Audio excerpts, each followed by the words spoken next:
Yeah, and as we were talking about pre-match, you're looking for that solid front man to be the reliable one. They have plenty of options. They've got Gyokeres, they've got Gabriel Jesus, they have Gabriel Martinelli as well, and Kai Havertz. And it's so important to have him back in the fold as well, isn't it? Without doubt. And I was watching him really very closely. He seems to be always favourite for every ball that comes into him. It's really effortless. He's a really good addition to the group. You need him back. He was only available for the Manchester United game, the first match of the season. He's had 2 operations in quick succession, so it's really good news. Jesus as well. Mm-hmm. So Gyokeres under a bit of pressure, but that's what the manager needs if he's going to be winning trophies. Yeah, absolutely. Speaking of the manager, here he is, Mikel Arteta. He's walking along here at Fratton Park to join us pitch side. Already armed with his TNT Sports mic as well. Mikel, lovely to see you. How are you? How are you? Nice to see you. Cheers. Hello. Hi. Nice to see you. Nice and warm hands. It was cold out there, wasn't it? Treacherous conditions. I was just saying to some of your press team that you've had 2 games out in the absolute awful rain, haven't you? But do you know what? There was an early scare, but you came through this one. How happy are you with how your team turned it around?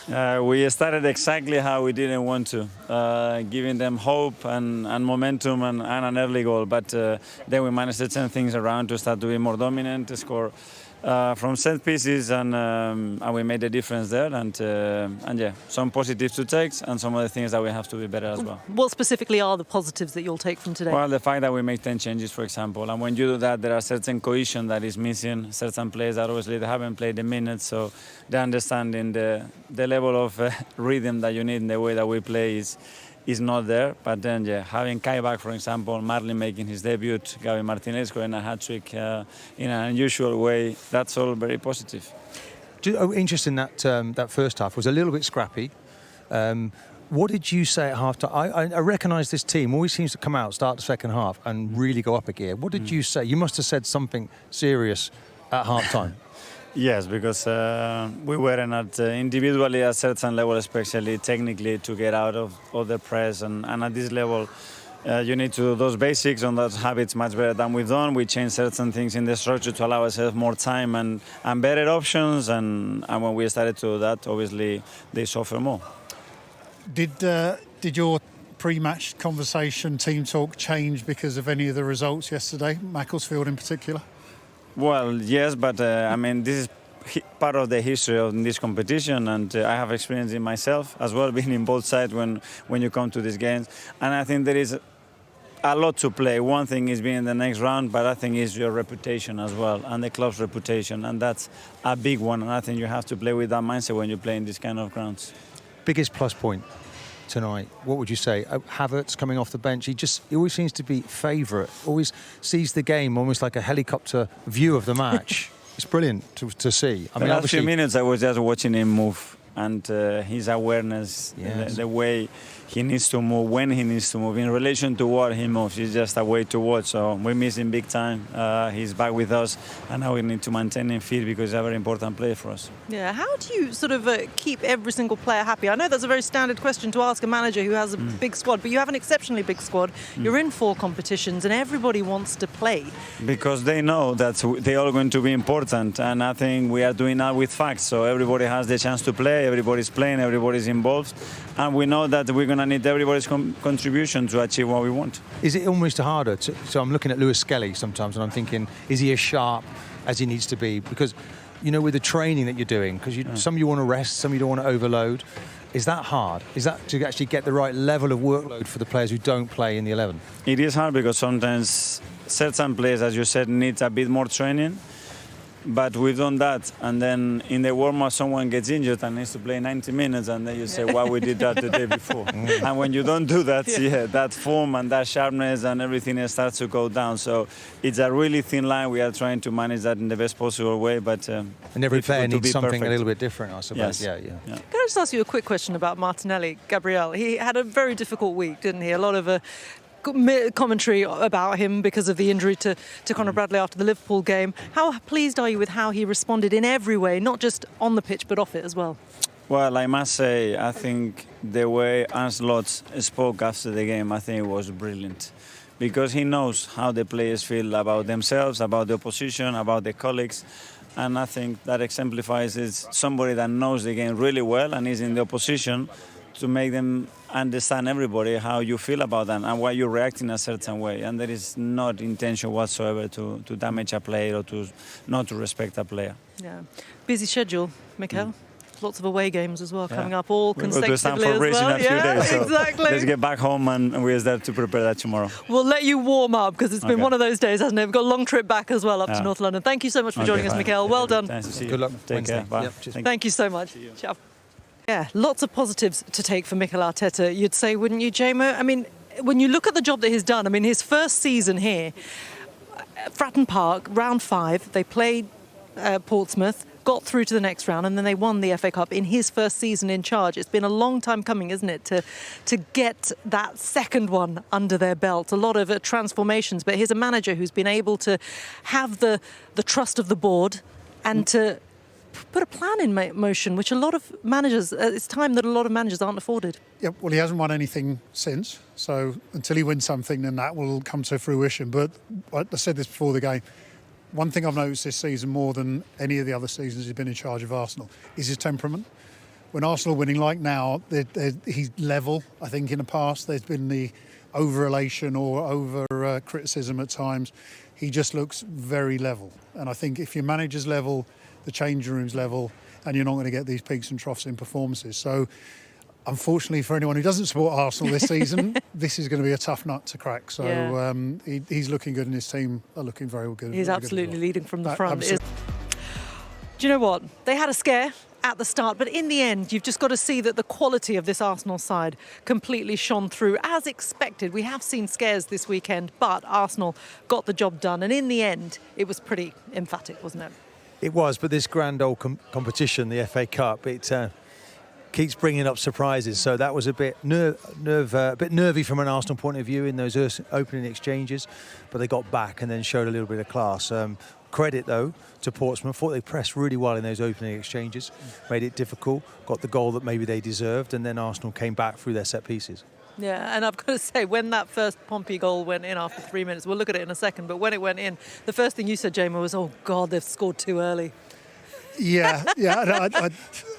One of my favourite stats is scoring in the first few minutes. First team scoring in the first few minutes is a 30% chance of winning the game.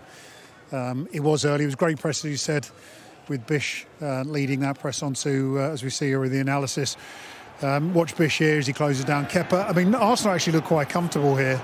The ball coming out wide, but then it's the press on the wide here. Ball falling out. Madueke losing it there, he won't be happy with that. Yeah, and then Chaplin, who's put himself in a great position. I don't think Kepa sees the shot coming. And then it's just a... But should he not be parrying that round, Jamo? Of course, I mean, he could have caught, he could have put it wide, but the point is I don't think he had everything at his disposal to make a better save. However, Bish is in an onside position, finishes off really well here. I mean, he can't have imagined last night that he was going to get an opportunity like that. And for myself and a few thousand Portsmouth supporters, we were thinking of Macclesfield's achievements yesterday and possibly something cup magic, but that didn't last too long. It didn't last too long, and we were saying at half-time, weren't we, that set pieces are a kryptonite for this Portsmouth side, but they're an absolute strength for this Arsenal team because they keep scoring from set pieces, and this happened. Okay, it wasn't one of their goal scorers who's got on the end of it, funnily enough. It was an own goal in the end that equalised for Portsmouth. But again, it's all about the positioning. It's all about putting the other players under pressure. Yeah, I mean, and Martinelli, again, look, gets another flick on it. You wouldn't say he's the biggest man in the Arsenal team, but, you know, that near post was a real problem for Portsmouth. And for every goal Arsenal has scored, Portsmouth could have done something to have stopped this happening. And then it gets off to Zal. It's a little touch off him. It won't want that accredited to him, but nonetheless, it's going to go down as an own goal. Yeah.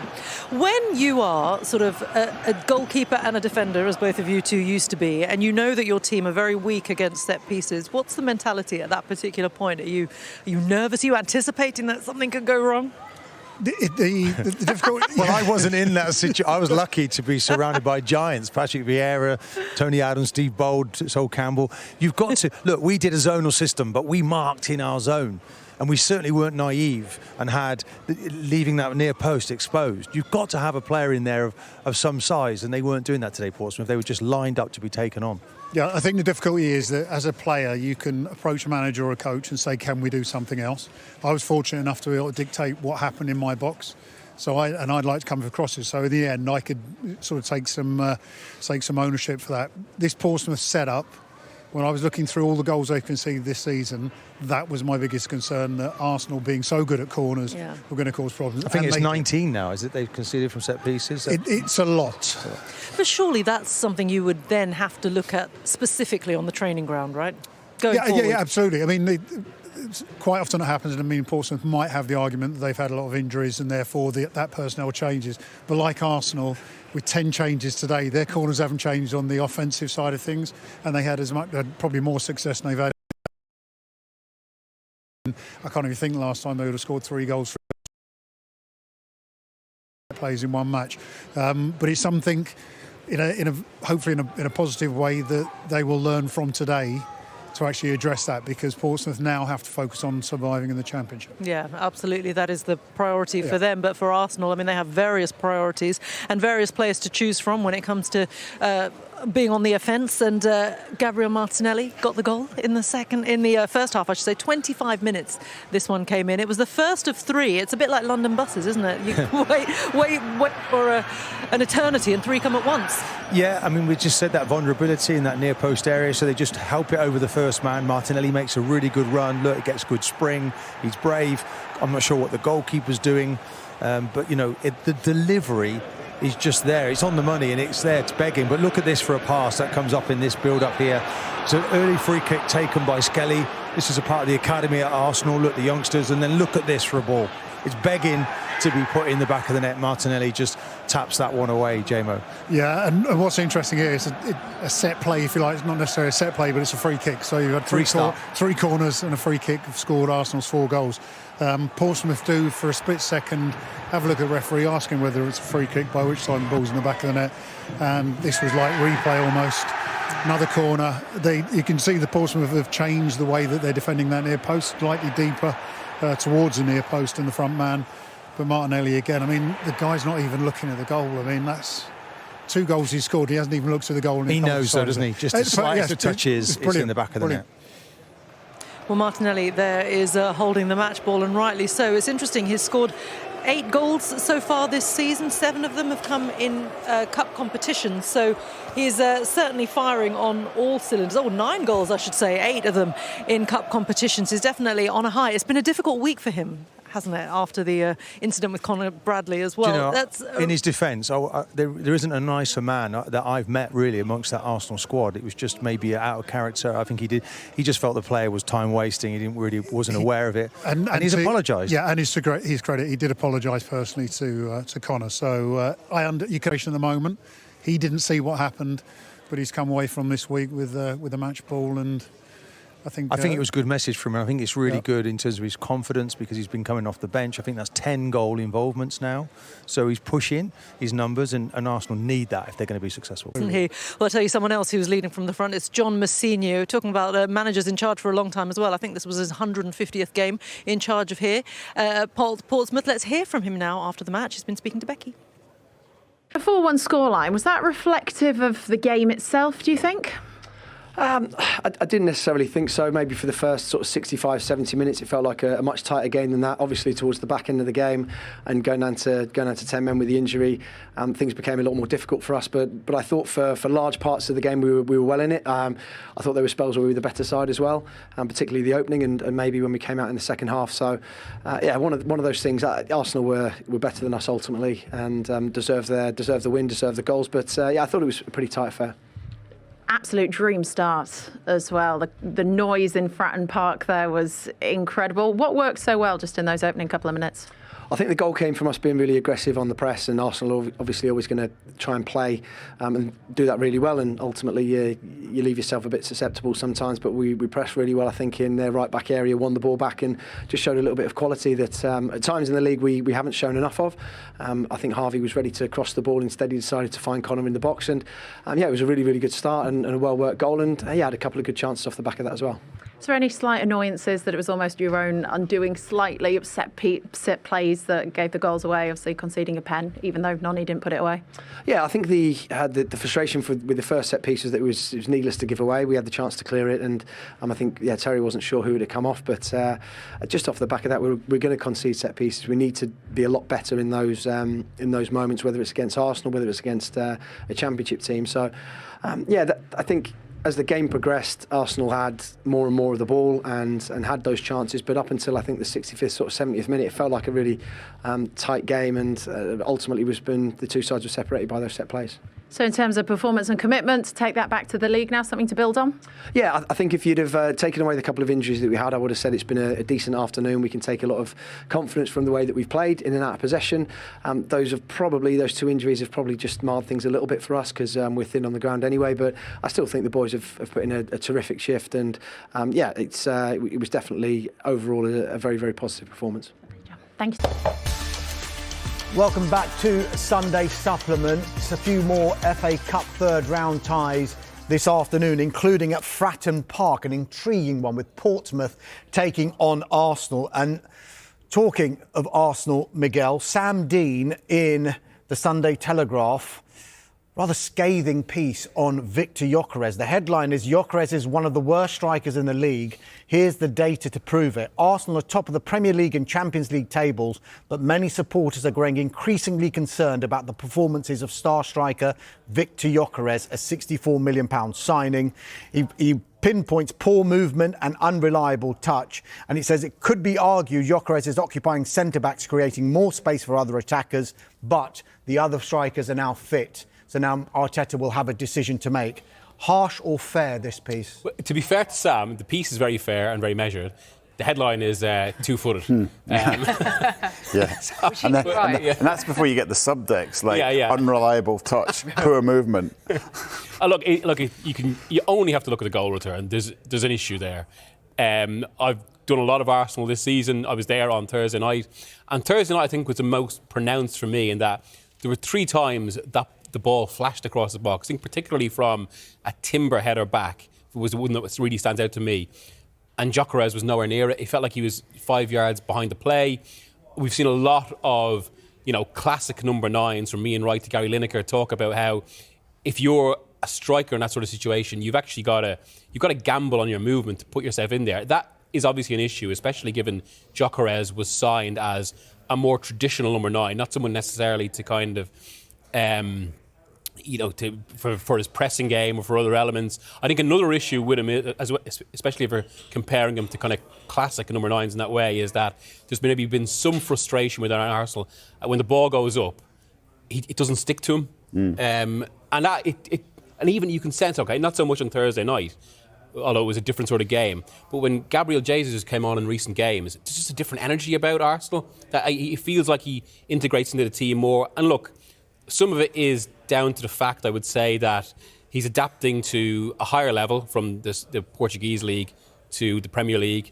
It's a new country, but he is 27. One of the reasons he was signed, and this came out in some of the kind of discussion from within Arsenal in the summer, that it was to win now. But even that was interesting at the time, because in the build-up to this summer, which was kind of like the summer number 9s, and it's interesting that a lot of them are actually struggling, which maybe says something about how number 9s are still developing in the modern game. But for pretty much 18 months, the word from Arsenal it was Sesko they were looking at. They'd done all the work on Sesko. That one of the reasons they were interested in Sesko as well is because, consistent with a lot of Arsenal's transfer recruitment, he was a player that could grow with the team, even if he wasn't the finished article. And now that did abruptly change in the summer, and I think there was even a surprise to other clubs that it was Gyokeres they went for and that Sesko was suddenly available. Yeah, I think that's part of the switch to thinking win now. That's what this season's all about for Arsenal.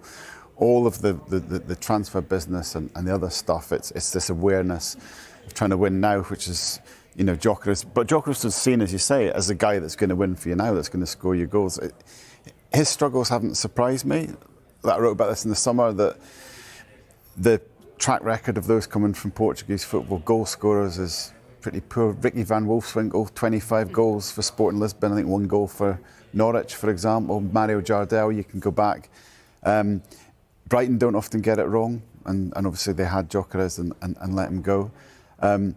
He's not one of the worst strikers in the league, though, because he's useful. You know, he's just doesn't look like a top club striker. But Sam hasn't written he's one of the worst strikers in the league, as you say. Yeah. He's just blah, isn't he? Jackie, picking up on the points that Miguel made there. He wants to be blah. About Gyokeres. Yeah. Higher level, new league, first time he's going to be playing at that level. All of those issues have been pointed towards Benjamin Sesko as well. And we're seeing signs now that Benjamin Sesko might just be coming up to speed. Is that something that Arsenal could look at and think, just give Gyokeres a bit of time? Because if you are top of the Premier League and top of the Champions League group into the last 4 of the Carabao Cup as well, with a striker who has been a regular, surely you can't carry somebody up front for the entire season, can you? Yeah, I don't think they're carrying him as such, and it's a good piece by Sam, and he watches Gyokeres very, very closely on a very regular basis. And I thought the key line in there, my Stato head on, was the fact that he didn't score a single header in scoring his all his goals last season. 68 and 66 in the league for Sporting is incredible. So you can see why they brought him in. But I think the key thing here, bigger picture-wise, is the fact that everyone at Arsenal is terrified, right? Not terrible. No, they're not terrible. They're terrified of blowing it. They are absolutely... You could see that against Liverpool. And when those fabulous balls were played into the box, I screamed at my kids, like, Gary Lineker, Michael Owen would be absolutely attacking that space. There was no excuse. And I don't even care what level, even non-league. Andy Gray, Jackie, there you go. Oh, there you go. Absolutely, but you don't even have to be the most technically proficient footballer, surely, to know you have to attack that space. When you've got quality deliveries from the likes of Timber, and they've got quality players all over the field to deliver those balls in, that's what really concerned me more than anything else. But I think the reason his name's coming up so much, yes, the stats are really poor, but it's because they are terrified of blowing it now at this stage, when this is obviously the best chance since the Invincibles. Just picking up on that, Miguel, Alison Rudd piece in the Sunday Times says Arsenal need to chill. A draw against the defending champions is not a disaster. A draw against the team with a cunning plan of action and some star names is no reason to gulp in despair. The forthcoming blast of 4 away matches that Arsenal have got in 4 different competitions, and there's even talk, could they, look, they're going for the league, but could they do something extraordinary and maybe win multiple trophies? An unprecedented quadruple is even being whispered about at the moment. So should we need to dial it down a little bit and just say Arsenal are in a fantastic position here and they just need to realise that? Oh, completely. But and actually, just as regards maybe doing something more, I think that's where the return of Kai Havertz could be so because he really gets what Arteta wants to do especially in terms of pressing and how crucial that is to the system. But in terms of chilling, I suppose I did a piece on this during the week before the Liverpool game on a similar theme to Alisson actually. But I was looking back at some say, look, no one knows more about winning a title than Ferguson. Not to sound like other people who are constantly going about United in the 90s, but it was interesting looking at Ferguson's first autobiography and the way he spoke about it. In 92-93, he was talking about how the team felt under strain and he sensed a certain agitation in the crowd, and it was because just of the fear of blowing and the memories even of 91, 92, and as he spoke about it, kind of the misery the fans felt at the disintegration of another title challenge. And it wasn't until they actually won it there was a transformation of the team and a new authority, as he put it, in 93-94. And I think there are echoes and lessons from this with Arsenal. I mean, I was looking at some of the discussion among big Arsenal fans who have big media accounts or social media accounts or YouTube channels in the aftermath of Thursday's game, and there was a bit of a mention of the Emirates groan, I think, and you can feel it sometimes when you're in the stadium. Just if they don't start winning early, an angst starts to seep in. Now, in fairness, sometimes I think this can potentially even subconsciously affect the players. But in fairness, I suppose what Arsenal might say and what Arteta would maybe, and I understand this has been a little bit of a message in the dressing room of the past few days, that despite all of that, and despite the evident nerves they felt in some games leading up to Christmas, particularly the Everton one, the Wolves one, they were 2 points clear going into the Christmas schedule. They're now 6 points clear, despite all of this. And I do wonder whether, from all that very awkward win over Wolves and the way they won it could actually end up being one of the most significant moments of the season, especially as regards withstanding the kind of the psychological tests that are going to come.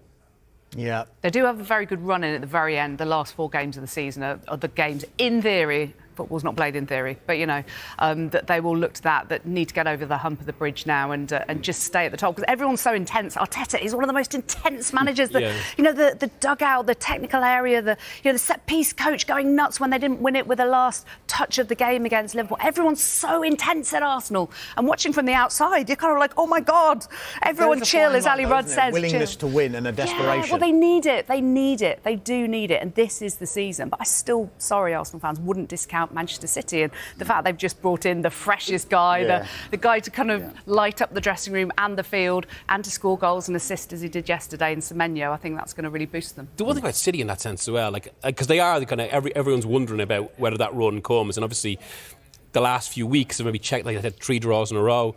But obviously there's been a lot of focus on how much Arsenal have spent in the last 5 years. But it shouldn't be overlooked. That is to get to the level necessary. And even City, Marmoush maybe didn't work out as quite as expected. They've gone and signed Semenyo now. There's about 250 million worth of talent that City have spent in the last year that isn't really being used. And it does speak to the sort of power that Arsenal are up against here. Yeah. Arsenal, of course, at Fratton Park later on today in the FA Cup 3rd round. OK, let's talk